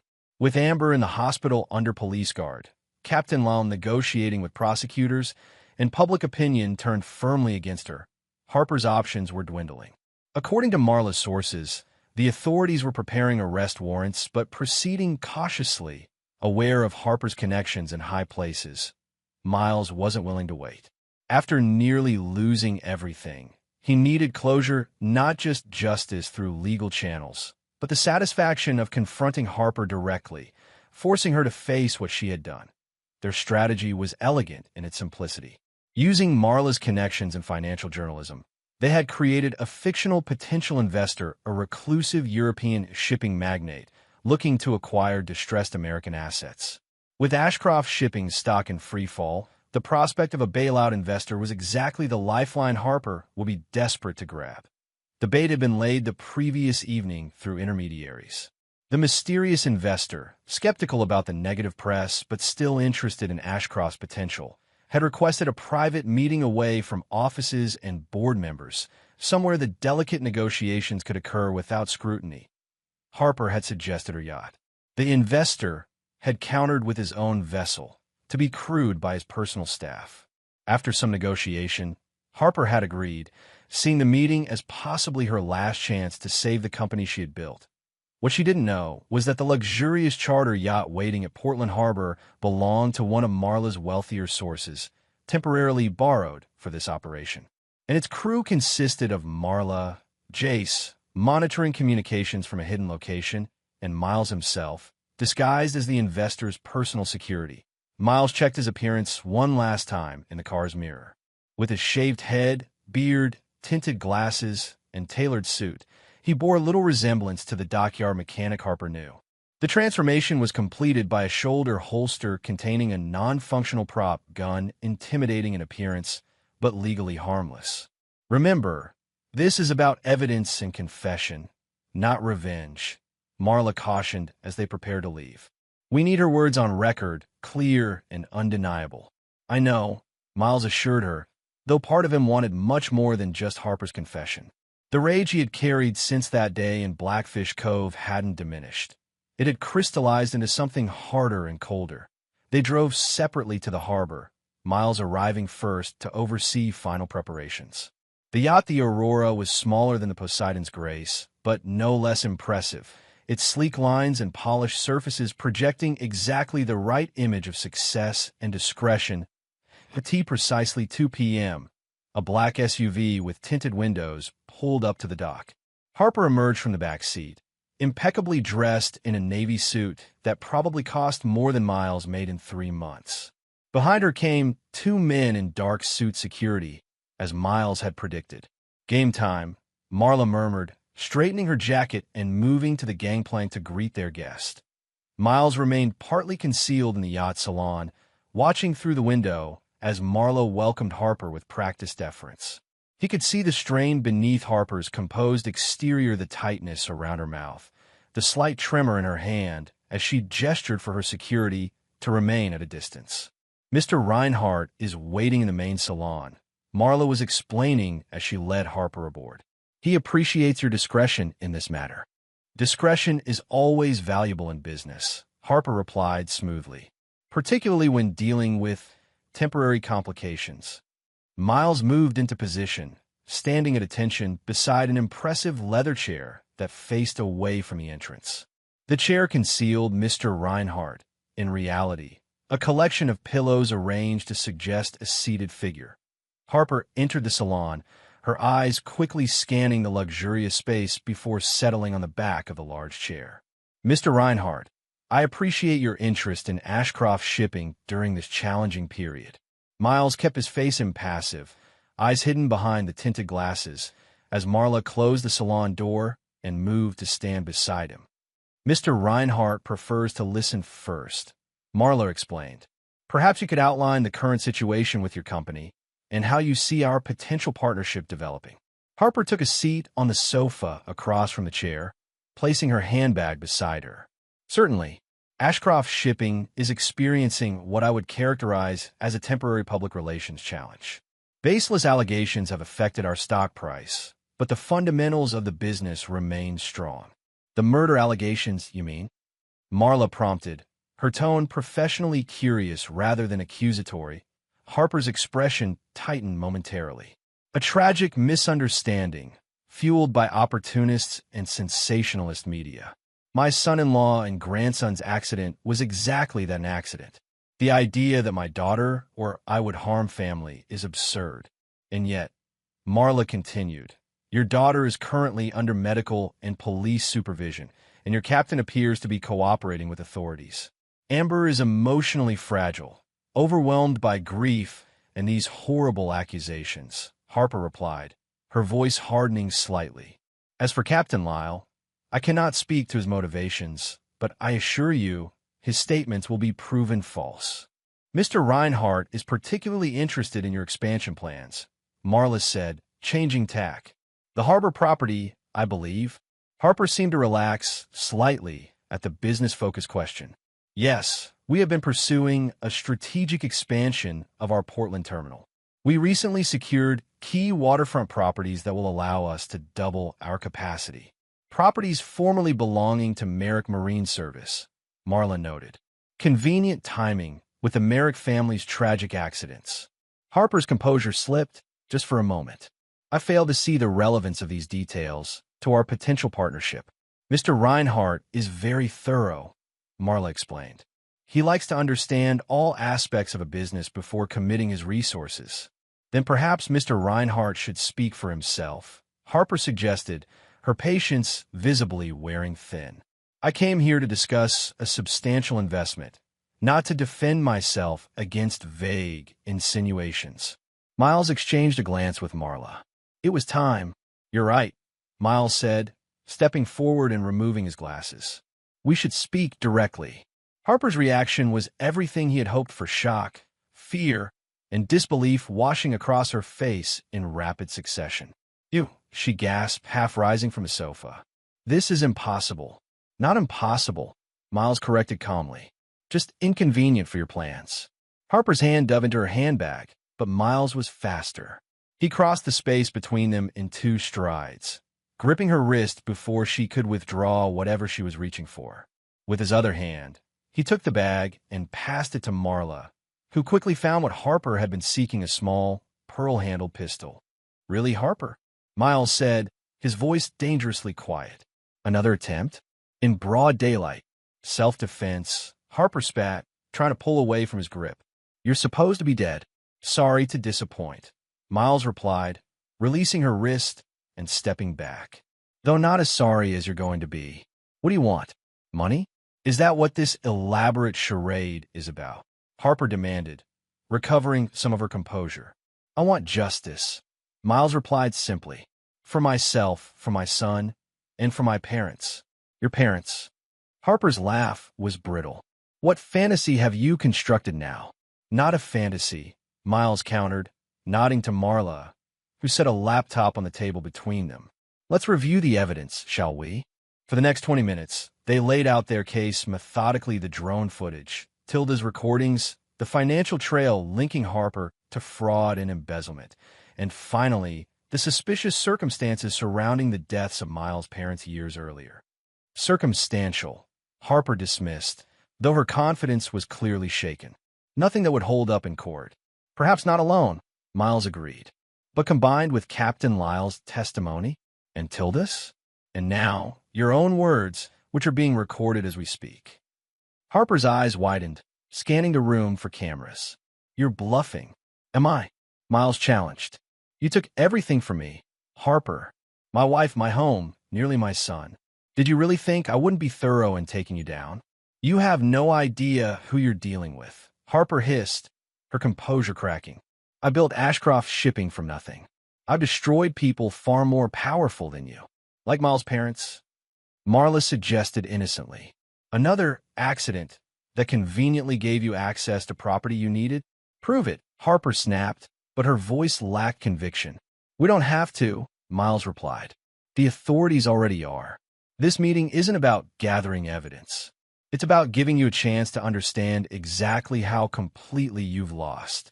Harper stared at him, hatred radiating from her in almost palpable waves. Amber was right about you. Too stubborn to know when you're beaten. Beaten, Miles repeated incredulously. I survived your murder attempt. I protected my son. I've exposed your crimes to the world. Tell me, Harper, which part of that sounds like defeat to you? For a long moment, Harper said nothing, her mind visibly racing behind her cold eyes. Then, unexpectedly, she laughed, a harsh, empty sound devoid of humor. You think you've won, she said, shaking her head. How charmingly naive. Do you have any idea how many judges, politicians, and officials owe me favors? This evidence of yours will never see a courtroom.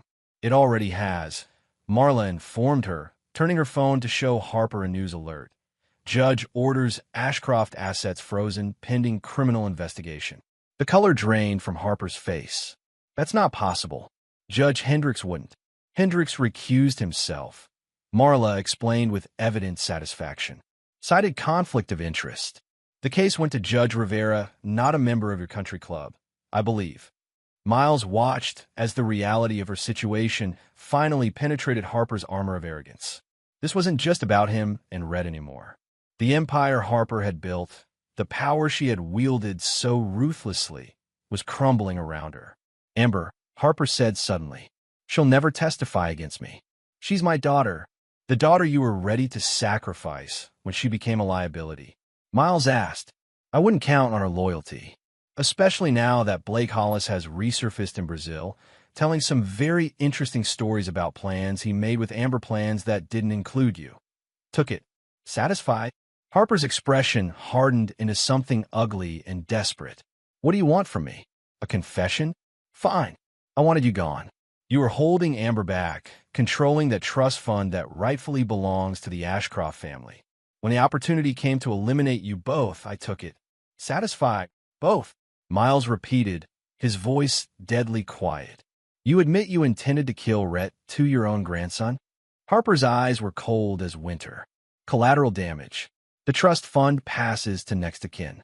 With both of you gone, that would be Amber, and by extension me, and my parents. Miles pressed, needing to hear the truth. Harper hesitated, then shrugged, as if discussing a minor business transaction. A similar situation. We needed that harbor property. They refused to sell. Accidents happen on boats all the time. The casual admission of orchestrating his parents' deaths hit Miles like a physical blow. He had suspected, but hearing Harper confess with such cold indifference made his vision blur with rage. Miles, Marla said quietly, sensing his emotional state. Remember why we're here. The reminder helped him regain control. This wasn't about revenge. It was about justice and protection. About ensuring that Harper and Amber could never threaten Red again. You're finished, Harper, Miles said, his voice steady despite the turmoil inside him. Your company, your reputation, your freedom all gone. You think I'm afraid of prison?" Harper scoffed, though the slight tremor in her hands betrayed her. "People like me don't serve time like common criminals." "We'll see," Miles replied. "But even if you somehow escape the full legal consequences, everyone now knows exactly who and what you are. You'll never rebuild from this." Harper stared at him with pure hatred. "You should have stayed dead, Miles. It would have been easier for everyone." "Not for my son," Miles countered. "And that's the only thing that matters to me." Before Harper could respond, Marla's phone buzzed with an incoming call. She stepped away to answer it, returning moments later with a grim expression. "That was my contact at Portland PD," she informed them. "Amber's awake and talking. Apparently, she's decided to make a deal, full testimony against her mother in exchange for leniency." Harper's face went slack with shock. "She wouldn't. She can't. She already has," Marla confirmed. "They're on their way here now, with arrest warrants for both of you." For the first time, genuine fear replaced the calculation in Harper's eyes. "Amber would betray me? After everything I've done for her? Like mother, like daughter," Miles observed coldly. "You taught her well, Harper. When someone becomes a liability, cut them loose." The sound of sirens in the distance signaled the approaching authorities. Harper seemed to collapse inward, her imperious posture giving way to the reality of her situation. "It's over, Harper," Miles said, feeling a weight lift from his shoulders. "You tried to erase us, but instead, you erased yourself." The small cabin in the woods outside Portland had been Miles and Rhett's home for nearly 3 months while the legal aftermath of the Ashcroft case unfolded. Autumn had turned the surrounding forest into a riot of red and gold, and the cabin's stone fireplace kept the increasingly cool evenings comfortable. Miles sat on the front porch, coffee mug in hand, watching Rhett chase falling leaves in the clearing. At 6 now, his birthday, celebrated quietly last week, Rhett had bounced back with the resilience only children possess. There were still nightmares sometimes, still moments when he would ask difficult questions about his mother, but overall, he was thriving. The same could be said for Miles.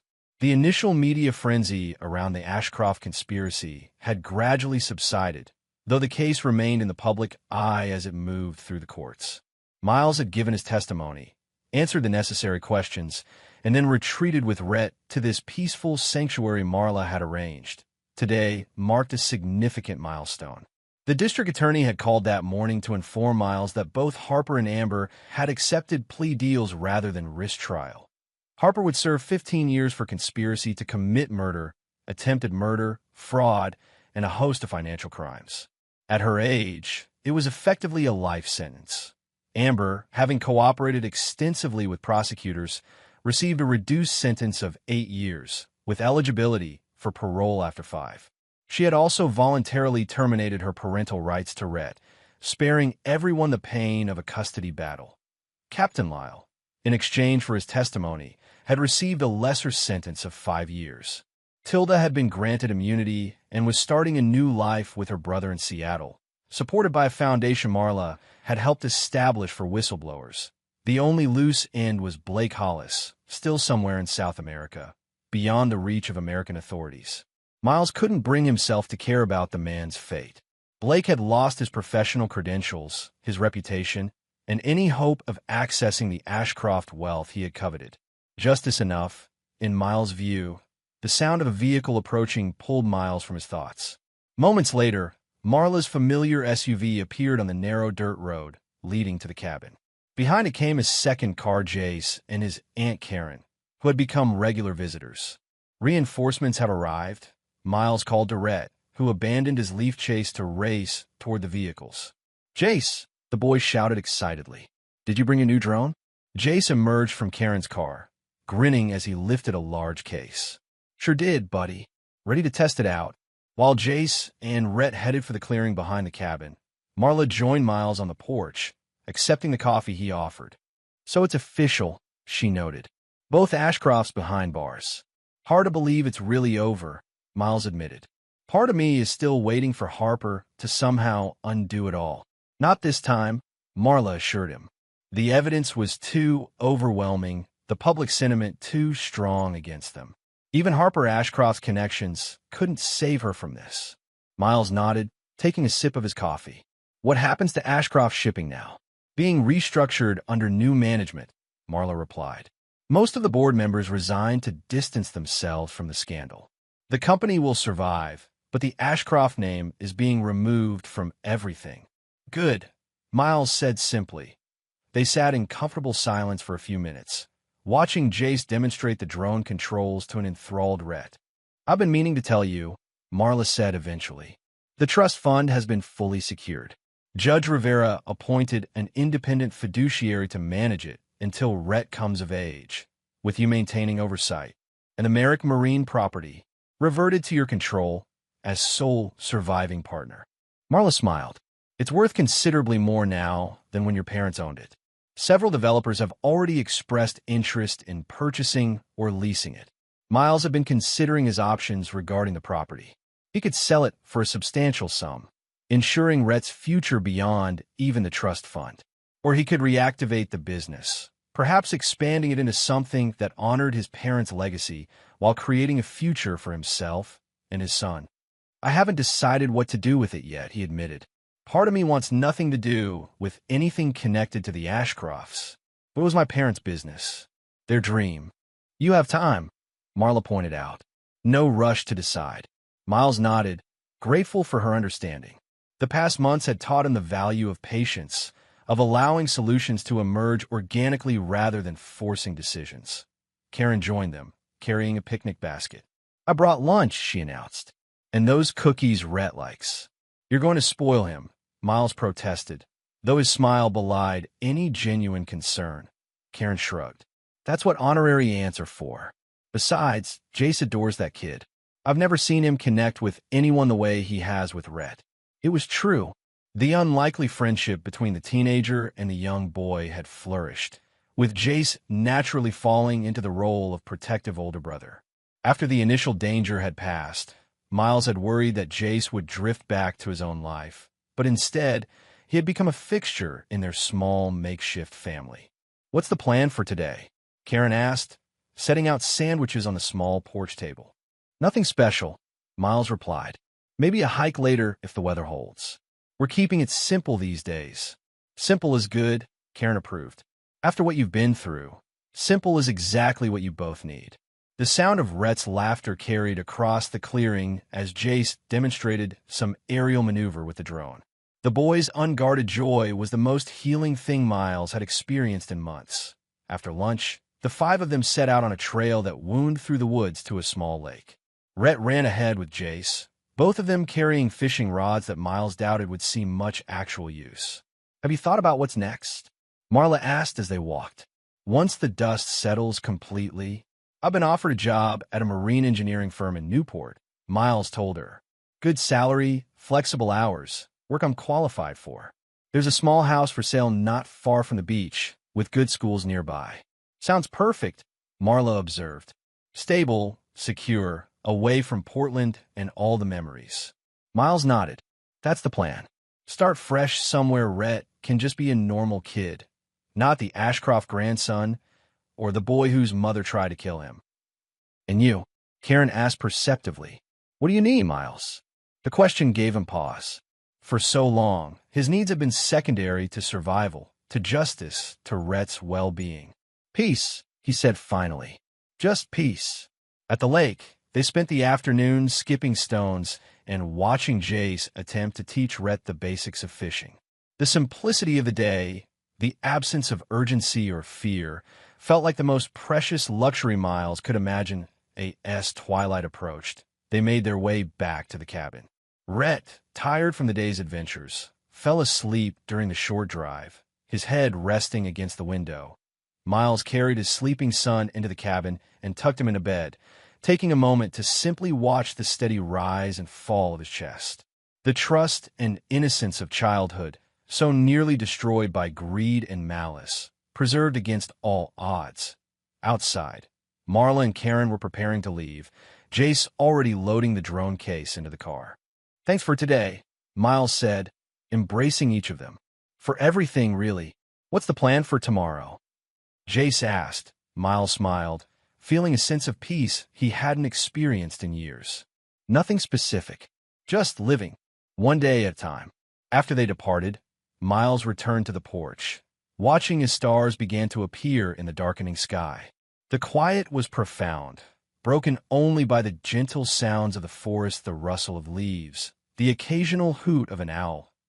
In the cabin's small library, Miles had discovered a chest containing letters from Amber to her mother, dating back years before their marriage.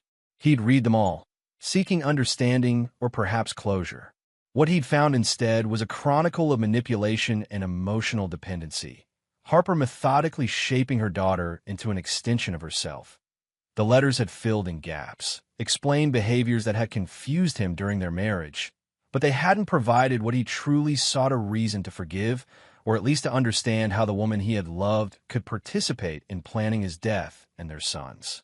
Miles had burned the letters that morning, watching as the paper curled and blackened in the fireplace, not out of anger or revenge, but as a symbol of finally releasing the past. The Ashcrofts had taken enough from him. He wouldn't allow them to occupy his thoughts and emotions any longer. The future stretched before him, now uncertain in many ways, but free from the shadows that had darkened his life for so long. He would raise Rhett with love and honesty, would build a new life in Newport, would perhaps even find joy again that he had survived the abyss. He had harnessed the fire of his rage into justice rather than vengeance. And now, finally, he could move forward not unchanged, but unbroken. Miles took a deep breath of the cool evening air, feeling the tension of months finally releasing from his shoulders. He hadn't forgiven, but he had won, and that was enough.